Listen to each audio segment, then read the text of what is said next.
എന്താ എത്ര ജിദ്ദമ്മ തൂങ്ങിക്കണ്? ഒന്നും പറ്റിയിട്ടില്ല.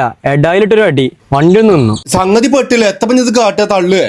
ഞങ്ങളിപ്പോ ഇങ്ങനെ ആലോചിച്ചു ഈ പണിയൊക്കെ ഞമ്മളഞ്ഞ പഠിച്ചിക്കണെങ്കിൽ ഇപ്പൊ എന്തൊരു സുഖേനി. ഞാനിപ്പോ എന്നെ ആലോചിച്ചു. സംഗതികൾ പറഞ്ഞൊക്കെ കാര്യം തന്നെയാണ്. ഈ പണി പഠിച്ചാൽ അവനെ വണ്ടി നന്നാക്കും ചെയ്യാം, നല്ല പൈസ ഒരു പണിയും തരാവും ചെയ്യും. അതിപ്പോ ഇതിനൊക്കെ പറ്റിയ സ്ഥലം എവിടെ അല്ലേ? പൊന്നാര ചങ്ങന്മാരെ 10-30 കൊല്ലമായിട്ട് നമ്മളെ വണ്ടൂരങ്ങാടിയിൽ ഇതിന് മറ്റൊരു സ്ഥലം നിങ്ങൾക്ക് ഇതുവരെ അറിയില്ല. വണ്ടൂരോ? ആ നിങ്ങൾ കണ്ടിട്ടില്ല ഇതുവരെ?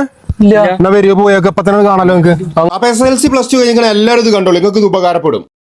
പൊന്നാര ചങ്ങായിമാരെ, നമ്മളെ വണ്ടൂരങ്ങാടിയിൽ കഴിഞ്ഞ 30 കൊല്ലമായിട്ട് പ്രവർത്തിക്കുന്ന MEI model engineering and technical ഇൻസ്റ്റിറ്റ്യൂട്ടിൽ ഓട്ടോമൊബൈൽ, AC, റെഫ്രിജറേഷൻ, ഇലക്ട്രിക്കൽ മേഖലകളിൽ ഏറ്റവും അഡ്വാൻസ്ഡ് ആയിട്ടുള്ള കോഴ്സുകൾ നൽകി വിദ്യാർത്ഥികളെ വേൾഡ് നമ്പർ 1 കമ്പനികളിലേക്ക് പ്ലേസ്മെന്റ് നടത്തുന്നു. പഠനത്തിൽ ആവറേജ് ആയിട്ടുള്ള ഏത് കുട്ടികൾക്കും ഗ്ലോബൽ ബ്രാൻഡുകളായ ടൊയോട്ട, മഹീന്ദ്ര, വേൾപൂൾ കമ്പനികളിൽ അവസരം. ഇവിടുന്ന് പഠിച്ചിറങ്ങിയ പല കുട്ടികളും ഇന്ത്യയിലും വിദേശത്തും പ്രമുഖ കമ്പനികളിൽ ജോലി ചെയ്യുന്നവരാണ്. കേരളത്തിന്റെ പല ഭാഗങ്ങളിൽ നിന്നുള്ള വിദ്യാർത്ഥികൾ ഇവിടെ വന്ന് പഠനം പൂർത്തിയാക്കി പ്ലേസ്മെന്റ് കിട്ടിപ്പോകുന്നു. മാത്രമല്ല ഈ കോളേജിന്റെ ഇപ്പോഴത്തെ chief adviser retired SI Basheer സാറിന്റെ നേതൃത്വത്തിലും ട്രെയിനിങ് ക്ലാസുകൾ നടക്കുന്നത് കൊണ്ട് സമൂഹത്തിലെ നല്ല പൗരന്മാരായി വളരാൻ കുട്ടികൾക്ക് സാധിക്കും. ലോങ് ടൈം ആയാലും ഷോർട്ട് ടൈം കോഴ്സുകളായാലും ഇവിടെ പഠിക്കുന്നവർക്ക് ജോലി ഉറപ്പാണ്. കൂടാതെ HVAC and EV new technology ലാബുകളുടെ സൗകര്യത്തോടു കൂടി നിങ്ങൾക്ക് ഇവിടെ പഠിക്കാം. അപ്പൊ ഈ വീഡിയോ എല്ലാവർക്കും ഷെയർ ചെയ്തെടുത്തോളം ഉപകാരപ്പെടും. അഡ്മിഷനെ കുറിച്ചും കൂടുതൽ വിവരങ്ങൾക്കും നമ്മുടെ വീഡിയോയിൽ കൊടുത്ത നമ്പറിൽ ബന്ധപ്പെടാവുന്നതാണ്. അപ്പൊ ഇതിന്റെ ലൊക്കേഷൻ വരെ നമ്മുടെ മലപ്പുറം ജില്ലയിൽ വണ്ടൂർ നിലമ്പൂർ റോട്ടിൽ ബസ് സ്റ്റാൻഡിന്റെ നേരെ ഓപ്പോസിറ്റുള്ള MEI model engineering and technical institute.